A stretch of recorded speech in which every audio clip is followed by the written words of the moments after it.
Constitutional Council approved the name of Jayanta Jayasuriya as the new Attorney General. Speaker says he received death threats. Supreme Court determines that the Theravada Bhikkhu Kathikavat Bill requires a two-thirds majority and a public referendum.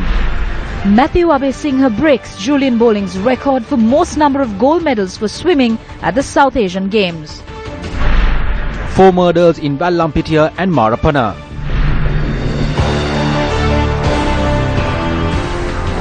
Good evening and welcome. This is Primetime News. I am Shahin Jurampati. And I'm Sonali Vanigabavage. Before we take a look at our top story tonight, just a reminder to our viewers that you can follow us on our Twitter handle at Newsfirst_EN and join the conversation by using the hashtags featured on each of our stories tonight. On to our top story this evening. The Constitutional Council had approved the name of Senior Additional Solicitor General, President's Counsel Jayanta Jayasuriya, to be appointed as the new Attorney General. Earlier in the week, President Maithripala Sirisena nominated 3 names to the Constitutional Council to be appointed for the post of Attorney General. President's Counsels Suhad Gamlat, Jayanta Jayasuriya and Kapila Vaidyaratna. The Constitutional Council that convened this evening approved the appointment of President's Counsel Jayanta Jayasuriya as the new Attorney General. As per the 19th Amendment to the Constitution, once the nomination by the President is approved by the Constitutional Council, the Attorney General must be appointed. Thereby, President's Counsel Jayanta Jayasuriya will be sworn in as the new Attorney General in the coming few days. A past pupil of Maliyadeva College, Kurunegala, Jayanta Jayasuriya enrolled at the Sri Lanka Law College in 1979 and took oaths as an attorney at law in 1981. He joined the Attorney General's Department in 1983 and was appointed to the post of Senior Additional Solicitor General in 2011. Notably, he appeared as prosecuting counsel in the Agulana police case and the Sadeepa Lakshan case. A tense situation erupted in Parliament today as well over the request made by a group of UPFA parliamentarians to be recognised as a separate group in Parliament. Senior newspapers the fact that bills have been passed in Parliament which was in violation of parliamentary standing orders and in violation of procedures to pass them, and also despite the fact several MPs were standing in the middle of the chambers, is completely illegal. The Speaker is also someone who went from one side to the other and took a bold decision.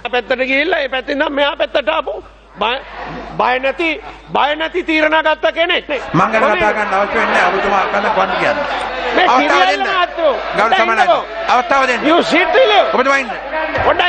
let him talk, please.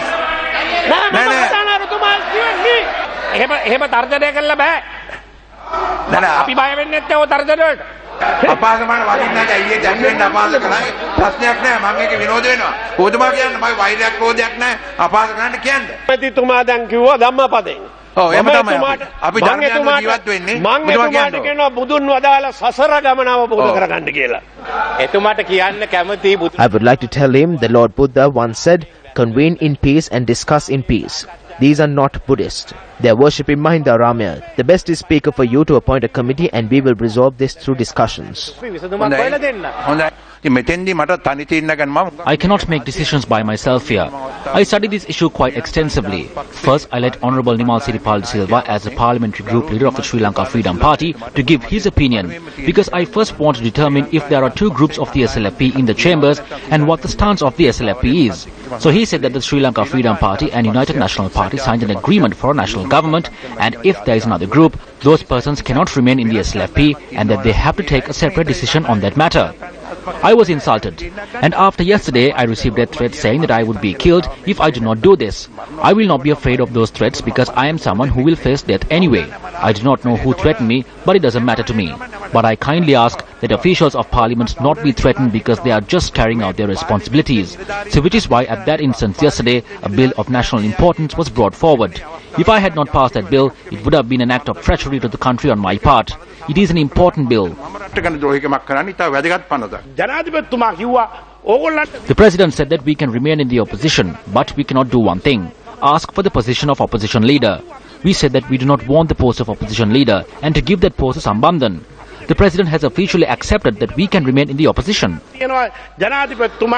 When you listen to what Honorable Bandula Gunawardene is saying, it seems as if the President has been quite fair. So I don't see why you have to come to the Speaker and get this resolved, because it has been said in a way that this could be resolved by speaking to the President himself.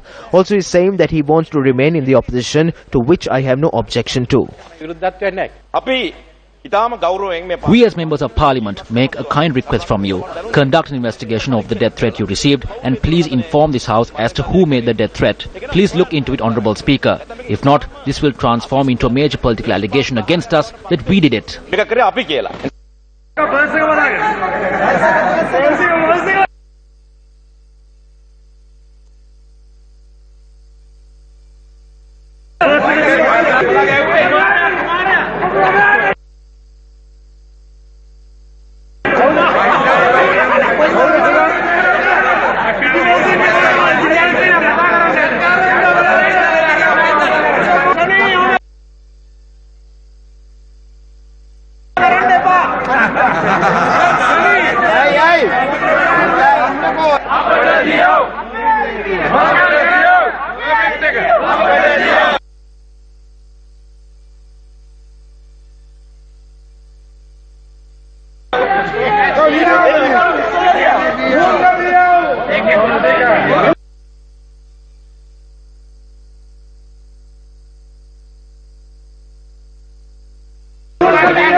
What you just witnessed was footage from the tense situation that arose in Parliament yesterday and circulated widely on social media platforms. Civil society organizations commented on this situation today. Members of Parliament are a respected group of persons. They must act in a manner that protects the prestige of the people and the Parliament. As citizens and as voters of this country, we expect an exemplary conduct from the members of Parliament.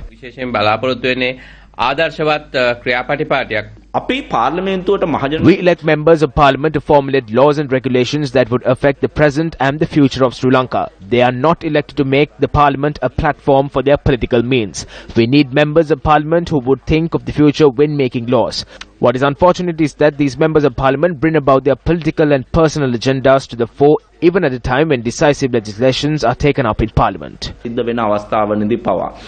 From the 19th Amendment to the Constitution was presented to Parliament, persons consumed alcohol within Parliament and even took off their garments and did various things until the dawn of the next day.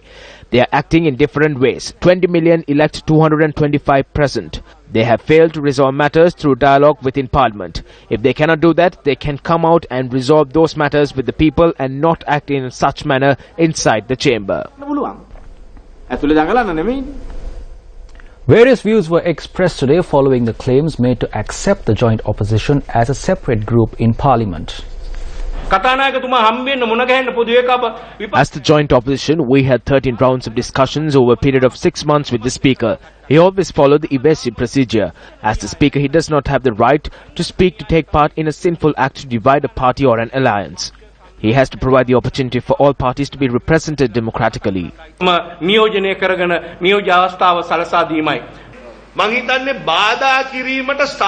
are no provisions in the standing order to cause any disturbance. There is no legal right to cause any disturbance. The Speaker is the chair and we must respect him. Our views do not matter. There is no point in us to speak in his views.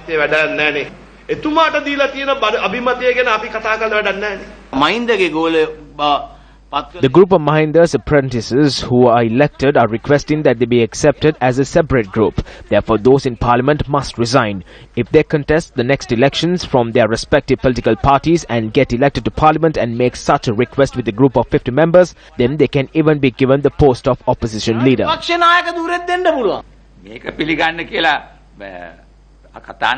When the speaker is asked to accept this, that becomes an issue for the speaker. There will be an allegation that the speaker from the UMP divided the Sri Lanka Freedom Party. It will be an allegation that will make history.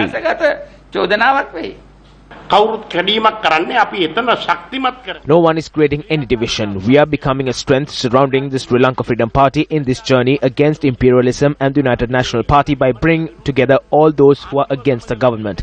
We, with the Sri Lanka Freedom Party, are coming together to create a broad front with the leadership of Mahinda Rajapaksa.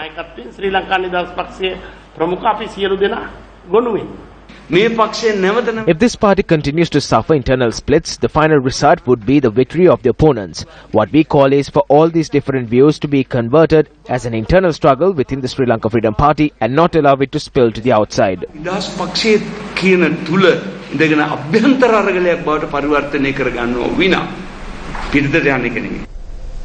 News First has commenced a public opinion poll posing the question, if a new political party is formed, who would lead it?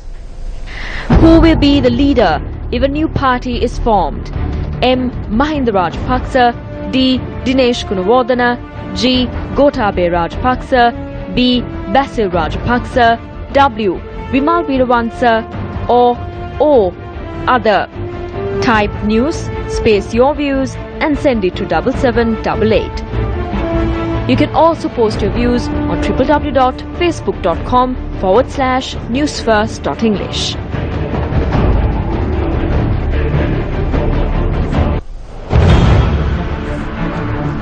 By this morning, 74.35% of those who participated in the SMS poll by sending their responses to 7788 believed that Mahinda Rajapaksa would lead a new political party if it is formed.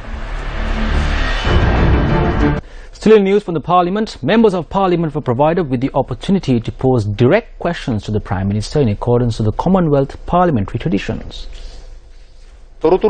How could there be a development in the IT sector of the country if the employment opportunities are given to the Indians? What is this that you keep on saying? You are saying not to give anything to India and do not enter the Indian markets. Does this mean that we should also say no to China? Or are we to allow the Chinese to come here and say no to the Chinese? I mentioned that no one will lose their jobs. China says that it is keen to use Hambantota for ship repairs. If that company wants to bring some Chinese engineers there, are we to shut it down? We could say that we need our people there in 5 to 6 years. 8 A330 aircraft have been obtained and a large sum is being spent to pay the lease. At this time, will the lease of more A350 aircraft be reconsidered? There was an agreement signed previously to purchase them. During the past, there was no one accountable at Sri Lankan Airlines. Thereby, Sri Lankan Airlines suffered major losses. At present, investigations are to be carried out by the Financial Crimes Investigation Division.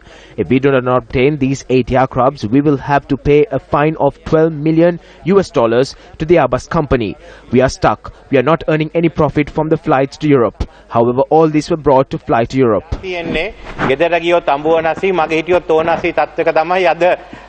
ගුවන් සේවයයි ලංකාවේ ආර්ථිකයයි දෙකම හිර වෙලා තියෙනවා. ගුවන් යාන 8ට අපිට $1 මිලියන 12. If we do not obtain these aircrafts, we will have to pay $1.5 million each for 8 aircrafts, which is almost $15 million. However, if we do obtain these aircrafts, we will have to pay $1.4 million each month for 8 aircrafts. That is approximately $11.2 million. Then we have to make a choice. Are we going to pay $11.2 million each month or pay $12 million each month and avoid this burden? $1 මිලියන 12ක් ගෙවලා මේ උගුලෙන් ගැලවෙනවා.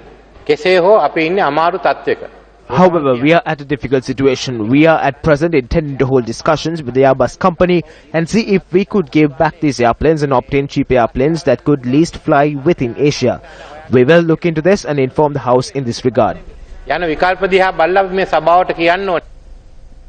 The Supreme Court determined that the proposed Theravada Bhikkhu Katikavat bill was inconsistent with the Constitution. The Supreme Court has determined that Section 2, Subsection 2, Subsection 3 and Subsection 4 and Section 11, Subsection 2 of the said draft bill were inconsistent with Sections 9, 10, 14, Subsection 1e of the Constitution. It also determines that Sections 4 and 5 and Section 13, Subsection 1 of the draft bill are inconsistent with the new Constitution. The Supreme Court also determined that Section 12 of the draft bill is inconsistent with Sections 9, 10, 12 and Sections 14, Subsection 1e of the Constitution, and as mentioned in Section 83 of the Constitution, the bill can only be passed by a majority vote in Parliament and by a referendum.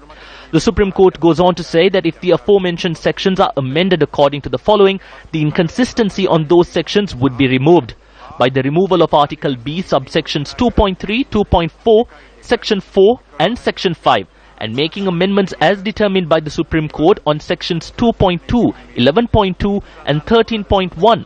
The other means of the draft bill will not be inconsistent with the Constitution.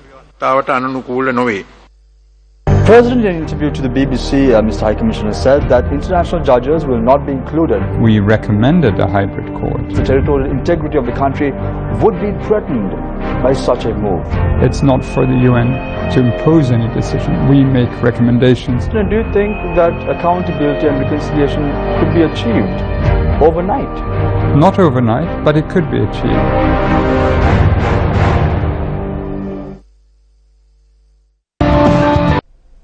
Welcome back. 3 police teams have been assigned to investigate the triple homicide that shocked the Gewalvissa area in Vallampitia last night. Police believe that the murders were an act of revenge.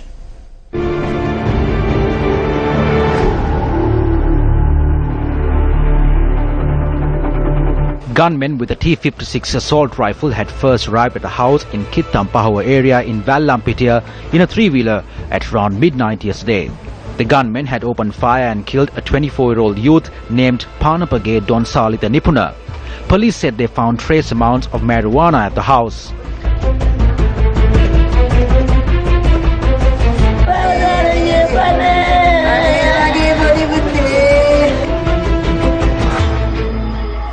After gunning down Salita Nipuna, the gunmen had then moved to the Gewalvissa area 200 meters away to the residence of 19-year-old Tharinda Dilshan Senaratna.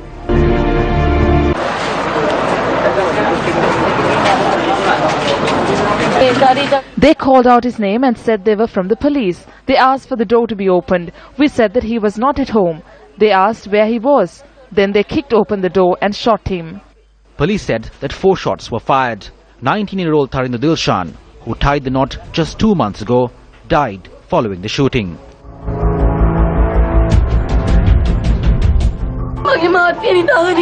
My husband was asleep.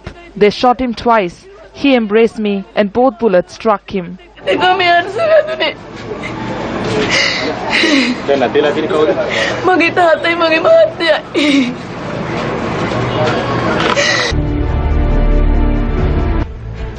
Due to the disturbance from Tharinda's residence, his father-in-law, who lives nearby, had stepped out to inquire into the commotion. His father-in-law, 49-year-old Mohammad Rizmi, was also gunned down. Police believe that Mohammad Rizmi was gunned down as he would have been able to identify the gunman. Newsfirst inquired from the police as to whether the murders had any connection to underworld activities or the drug trade. Police said that based on the statements made by the relatives, they suspect that an individual known as Chute had arrived to commit the crime. Relatives had told the police that the individual known as Chute and the victims were involved in a clash some time back, and he had vowed to seek revenge from them.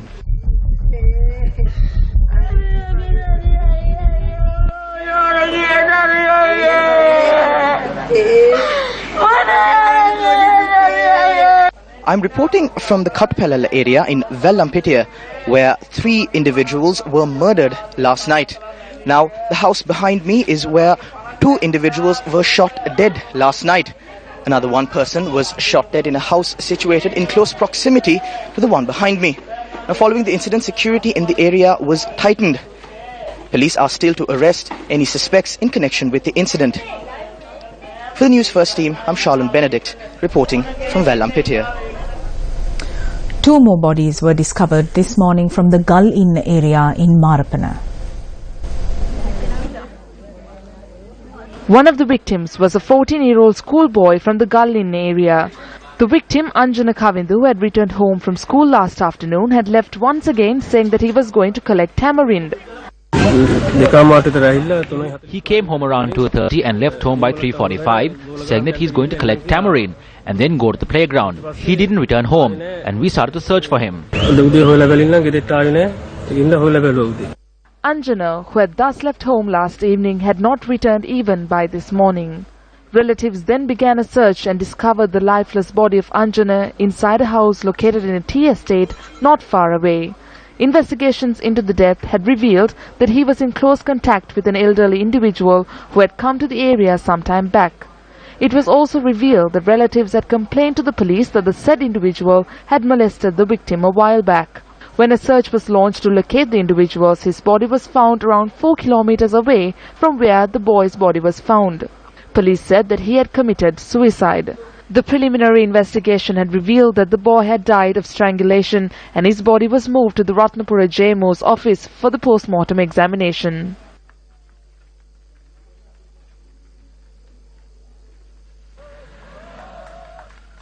I'm coming to you from Marapana in Ratnapura. Right here behind me is the home of a 15-year-old boy who went to school yesterday, came back in the afternoon, went out to get some tamarind, or so he told his family. But he never came back home. This morning his father found his body in a house close by, his feet bound, his son's lifeless body. The body is currently lying in hospital. The magisterial inquest is currently, or we're expecting the results of it tomorrow. All we know is from this experience, all these people surrounding us in grief. The family appeals to other parents. Pay close attention to your children. Pay close attention to where they go, to what they do, because you never know what could happen. Welcome back. In business news, the government has decided to launch a free ambulance service which would transport patients to hospitals without any charge. A program to recruit staff for this new service took place in Colombo today. The objective of this free ambulance service is to ensure that the lives of persons who meet with accidents or suffer heart attacks are immediately moved to hospital as they require immediate treatment. Under this new service, a paramedic and first aid will be provided to the patients who will be moved to a hospital in less than 30 minutes. Under the first phase, 88 ambulances will operate in the southern and western province, while the second phase will cover the entire island.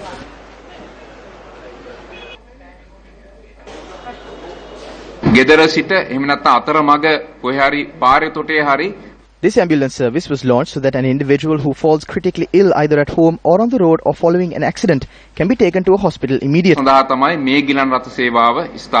project was launched with 1,000 million rupees funding from the Indian government, which was the result of the Indian Prime Minister's visit to Sri Lanka. Some are attempting to say that first Indians will be brought to drive these ambulances and next that doctors will be brought from India. I would like to say that today is the first day of recruiting staff for this project. No Indians will be driving these ambulances. No Indians will be hired as paramedics either. All these job opportunities have been created for Sri Lankans. 600 jobs will be created under the first phase. Treasury bill rates increased at the Treasury bill auction held today. Treasury bill rates are considered a major indicator that determines market interest rates. A Treasury bill auction took place today in order to raise short-term funding for the government. On the 5th of February, the Central Bank of Sri Lanka announced that this auction would be held in order to raise 20,000 million rupees for the government. However, the central bank says that while they had reached bids worth 49,000 million rupees, they had decided to accept 28,048 million rupees in bids. From the treasury bill accepted, 23,535 million rupees worth of treasury bills are set to mature in 6 months, while the remaining 4,513 million rupees worth of treasury bills are set to mature in 1 year. While the interest rates for both these categories have increased when compared to early auctions held, the interest rate for a 6-month treasury bill stood at 5.75%, while the interest rate for a 1-year treasury bill was 7.95%.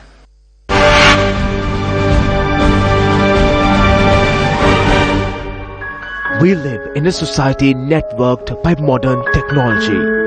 In such a social system, he is a visionary using communications for the betterment of humanity.